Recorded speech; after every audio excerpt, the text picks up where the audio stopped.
السلام علیکم ناظرین، اعلیٰ حضرت سرکار کے لکھے ہوئے نعتیہ کلام میں سے ایک کلام جس کی مختصر وضاحت کے ساتھ میں آپ حضرات کے سامنے شیئر کر رہا ہوں، سماعت فرمائیں۔ نعمتیں بانٹتا جس سمت وہ ذیشان گیا، ساتھ ہی منشی رحمت کا قلمدان گیا۔ اس کی تشریح کیا ہے؟ ہمارے عظمت و شان والے آقا جس طرف بھی چل پڑیں، رحمت کا لکھنے والا فرشتہ بھی اپنا قلمدان لے کر آپ کے ساتھ ہی ہو لیا کہ کیا معلوم اچانک کس کے لیے کتنی رحمت لکھنے کا آرڈر فرما دے، کیونکہ حضور صلی اللہ علیہ وسلم اللہ تعالیٰ کی رحمت کے خزانے تقسیم فرمانے والے ہیں۔ حضور فرماتے ہیں دیتا اللہ ہی ہے لیکن تقسیم میں ہی فرماتا ہوں۔ بخاری شریف کی حدیث پاک کا ایک ٹکڑا، انما انا قاسم واللہ یؤتی۔ دوسرا شعر اس میں ہے، لے خبر جلد کی غیروں کی طرف دھیان گیا، میرے مولا میرے آقا تیرے قربان گیا۔ اس کی مفہوم کیا ہے؟ اے میرے دستگیر آقا میری مدد جلد فرمائیے، کیونکہ میرا نفس بد کہیں مجھے غلط راستے پر نہ ڈال دے اور آپ کے دین کے دشمنوں کا ہمنوا بن کر کہیں اپنا ایمان برباد نہ کر بیٹھوں۔ یہ شعر حضور کی بارگاہ میں استغاثہ ہے، اور حضور کی بارگاہ میں استغاثہ اہل ایمان، اہل علم، اہل محبت کا ببرکت معمول رہا ہے۔ فریاد امتی جو کرے حال زار میں، ممکن نہیں کہ خیر بشر کو خبر نہ ہو۔ تیسرا شعر، آہ وہ آنکھ کی ناکام تمنا ہی رہی، ہائے وہ دل جو تیرے در سے پر ارمان گیا۔ اس کی وضاحت ہے، افسوس میری آنکھ آپ کی دیدار کی تمنا سے پوری طرح لطف اندوز بھی نہ ہو سکی، اور میرے دل کے ارمان بھی ابھی پورے نہ ہوئے کہ واپسی بھی ہو گئی۔ دراصل اس شعر کی مطابقت وہاں سے ہے جب اعلیٰ حضرت سرکار مدینہ طیبہ گئے اور آپ کی حسرت پوری بھی نہ ہو سکی کہ وہاں سے واپسی کا وقت پورا ہو گیا۔ چوتھا شعر، دل ہے وہ دل جو تیری یاد سے معمور رہا، سر ہے وہ سر جو تیرے قدموں پہ قربان گیا۔ مفہوم کیا ہے اس کی؟ عشق رسول اللہ کی دنیا میں دل وہی ہے جو آپ کی دہلیز پر لٹکا رہے اور اس میں ہمیشہ محبوب کی یاد بسی رہے، اور سر وہی ہے جو آقا کے قدموں پہ قربان ہونے کی جذبات اپنے اندر رکھتا ہو۔ کیونکہ اس شعر کی مطابقت اللہ کے رسول صلی اللہ علیہ وسلم کی حدیث پاک سے، جس میں اللہ کے رسول نے فرمایا کہ اس وقت تک کوئی مومن نہیں ہو سکتا کہ جب تک اپنی جان، مال، ایمان، ساری چیزوں سے زیادہ محبت مجھ سے نہ کرے۔ پانچواں شعر، انہیں جانا انہیں مانا نہ رکھا غیر سے کام، للہ الحمد میں دنیا سے مسلمان گیا۔ مفہوم اس کی ہے، ہم تو صرف حضور صلی اللہ علیہ وسلم کو جانتے ہیں، حضور کو مانتے ہیں، ہمیں غیروں سے کیا کام۔ الحمدللہ اس عقیدے پر قائم رہ کر دنیا سے مسلمان ہو کر جا رہا ہوں۔ چھٹا شعر، اور تم پر میرے آقا کی عنایت نہ سہی، نجدی و کلمہ پڑھانے کا بھی احسان گیا۔ اس شعر میں بد مذہبوں کا زبردست رد ہے۔ تشریح دیکھیے اس کی، اے شان رسالت کے منکرو، چلو مان لیا کہ میرے سرکار نے تمہارے اوپر کوئی احسان نہیں فرمایا، لیکن یہ جو کلمہ پڑھ رہے ہو یہ تو تم بھی جانتے ہو کہ حضور نے ہی دیا ہے۔ تعصب اور ضد کس قدر بری بیماری ہے جو نجدیوں کو لگی ہوئی ہے، جس کی وجہ سے غلاظت کی مکھی کی طرح ان کو ہر طرف شرک ہی شرک نظر آتا ہے، جبکہ تعظیم نبی فرض ہے ہمارے لیے۔ ابلیس تعظیم نبی کا منکر ہوا جس کی وجہ سے مردود و ملعون ہو گیا، لیکن یہ نجدی تعظیم تو دور، تعصب میں اس قدر اندھے ہو گئے اور اپنی کتابوں میں نبی کی شان میں ایسی ایسی گستاخیاں لکھیں کہ کلمہ پڑھانے کا بھی لحاظ نہیں رکھا۔ یعنی کہ یہ لوگ نبی کی تعظیم میں اتنا، اور نبی کی حسد اور بغض میں آپ کی تعظیم کو اتنا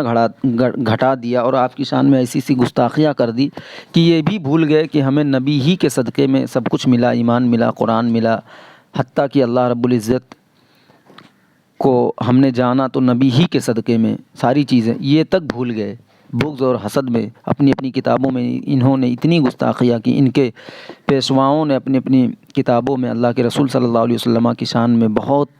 زیادہ گستاخیاں لکھیں۔ ویڈیو لمبی نہ ہو جائے اسی وجہ سے میں ان تمام باتوں کو نہ لکھ سکا۔ بہرحال اس شعر سے آپ سمجھ جائیے اعلیٰ حضرت نے ان کو یہاں زبردست احساس دلایا ہے، اور تم پر میرے آقا کی عنایت نہ سہی، نجدی و کلمہ پڑھانے کا بھی احسان گیا۔ اور یہ لوگ جو اپنی کتاب میں لکھتے ہیں آج ہم سنی مسلک اعلیٰ حضرت مسلک اہل سنت کے ماننے والے الحمدللہ کیوں ان سے دور رہتے ہیں اور کیوں ان سے دور رکھتے ہیں اپنے آپ کو اور سب کو، کیونکہ ایک شعر ہے، شرک ٹھہرے جس میں تعظیم حبیب، اس برے مذہب پہ لعنت کیجیے۔ 7واں شعر، آج لے ان کی پناہ آج مدد مانگ ان سے، پھر نہ مانیں گے قیامت میں اگر مان گیا۔ اے منکر شان رسالت، اگر قیامت کے دن خدا کے عذاب سے بچنا چاہتے ہو تو آ جاؤ، آج ان کے دامن کرم و رحمت میں پناہ لے لو، اور اگر آج پناہ نہ لی اور اپنے گندے عقائد سے توبہ نہ کی تو کل اپنی آنکھوں کے سامنے میدان حشر میں حضور صلی اللہ علیہ وسلم کی عظمت و شان جب دیکھو گے تو پھر تو ضرور ہی مانو گے، لیکن اس دن تمہارا ماننا کسی کام کا نہیں ہوگا۔ اعلیٰ حضرت اس میں ان کو یہ سمجھ لیجیے ایک طریقے سے سبق دے رہے ہیں کہ آج لے ان کی پناہ آج مدد مانگ ان سے، پھر نہ مانیں گے قیامت میں اگر مان گیا، یعنی آج وقت ہے، آج اگر تو مان لے اپنے عقائد سے، برے عقائد سے توبہ کر کے نبی کی بارگاہ میں آ جا، جیسا کہ قرآن پاک میں آیت کریمہ اللہ نے فرمایا وَلَوْ أَنَّهُمْ إِذ ظَلَمُوا أَنفُسَهُمْ جَاءُوكَ فَاسْتَغْفَرُوا اللَّهَ وَاسْتَغْفَرَ لَهُمُ الرَّسُولُ۔ اس کے مطابق اگر یہ لوگ اپنے برے عقیدے سے توبہ کر کے نبی کی بارگاہ میں آ جائیں تو آج بھی دروازہ کھلا ہوا، معافی ہو جائے گی، لیکن کل یہی لوگ جب میدان قیامت میں میرے نبی کی شان کو دیکھیں گے تب یہ لوگ مان جائیں گے، لیکن اس وقت تو ان کا ماننا بیکار ہوگا، کیونکہ اس وقت میرے سرکار نہیں مانیں گے۔ اسی لیے کہتے ہیں آج لے ان کی پناہ آج مدد مانگ ان سے۔ 8واں شعر، افر منکر یہ بڑھا جوش تعصب آخر، بھیڑ میں ہاتھ سے کم بخت کے ایمان گیا۔ مفہوم اس کی دیکھیے، افسوس ہوتا ہے ان بے وقوفوں پر جو تعظیم نبی کے منکر ہیں اور وہ تعصب میں اس قدر اندھے ہو گئے کہ اس بھری دنیا میں ان کے ہاتھ سے ایمان چلا گیا۔ یہ بدبخت اپنے محافظ و محسن کے وفادار نہ ہو سکے، اس دنیا میں ان سے بڑا غدار کوئی نہیں ہے، اس لیے کہ جو نبی ہمیں کلمہ دیے، جس نبی پر قرآن پاک اترا، جس کے بارے میں اللہ کے رسول صلی اللہ علیہ وسلم کی شان میں اللہ رب العزت نے قرآن پاک میں نہ جانے کتنے آیت کریمہ نازل فرمائی، آپ کی شان، آپ کی ہر ادا، یہاں تک کہ آپ جس شہر میں چل رہے ہوں اللہ رب العزت اس شہر کی قسم فرما رہا ہو، لیکن یہ بد عقیدے اتنے بڑھ گئے، اپنے تعصب اور اپنے ضد ہٹ دھرمی میں اتنے آگے نکل گئے کہ ان سب کا بھی خیال نہیں رکھا، قرآن پاک کا بھی خیال نہیں رکھا، ان کا تعصب اتنا بڑھ گیا، اور اس بھری دنیا میں ان سے بڑا کوئی غدار نہیں ہے، اس لیے کہ ہر دھرم کے لوگ اپنے پیشوا کو مانتے ہیں، اس کی عزت کرتے ہیں، اس کی تعریف کرتے ہیں ہمیشہ، لیکن یہ ایک ایسی دھرم ہے جو میرے نبی کا کلمہ تو پڑھتی ہے لیکن انہی کی برائی ان کے پیشوا کرتے ہیں اور یہ لوگ انہی کی پیروی کرتے ہیں۔ اسی لیے اعلیٰ حضرت فرماتے ہیں افر منکر یہ بڑھا جوش تعصب آخر، بھیڑ میں ہاتھ سے کم بخت کے ایمان گیا۔ ظالم و محبوب کا ایک شعر ہے، ظالم و محبوب کا تھا حق یہی، عشق کے بدلے عداوت کیجیے، شرک ٹھہرے جس میں تعظیم حبیب، اس برے مذہب پہ لعنت کیجیے۔ 9واں شعر، یہ آخری شعر ہے اس کلام کا، جان و دل ہوش و خرد سب تو مدینے پہنچے، تم نہیں چلتے رضا سارا تو سامان گیا۔ مفہوم اس کی ہے، اے احمد رضا گدائے در خیر الورا، تو بھی عجیب طرح کا آدمی ہے کہ تیری روح، تیرا دل، تیرا ہوش و حواس تو تصور طیبہ کی وجہ سے مدینے پہنچ چکے ہیں، اور تو یہاں بیٹھا کیا کر رہا ہے؟ چل، تجھ کو مدینے میں سرکار بلاتے ہیں۔ دراصل یہ اس کی مطابقت اس واقعے سے ہے کہ جب اعلیٰ حضرت سرکار کے والد محترم کا وصال ہو گیا اور آپ کی والدہ کہ جو ہے گھر کی مالکن تھی، ساری چیزیں جو ہے آپ کے حکم سے ہوتا تھا،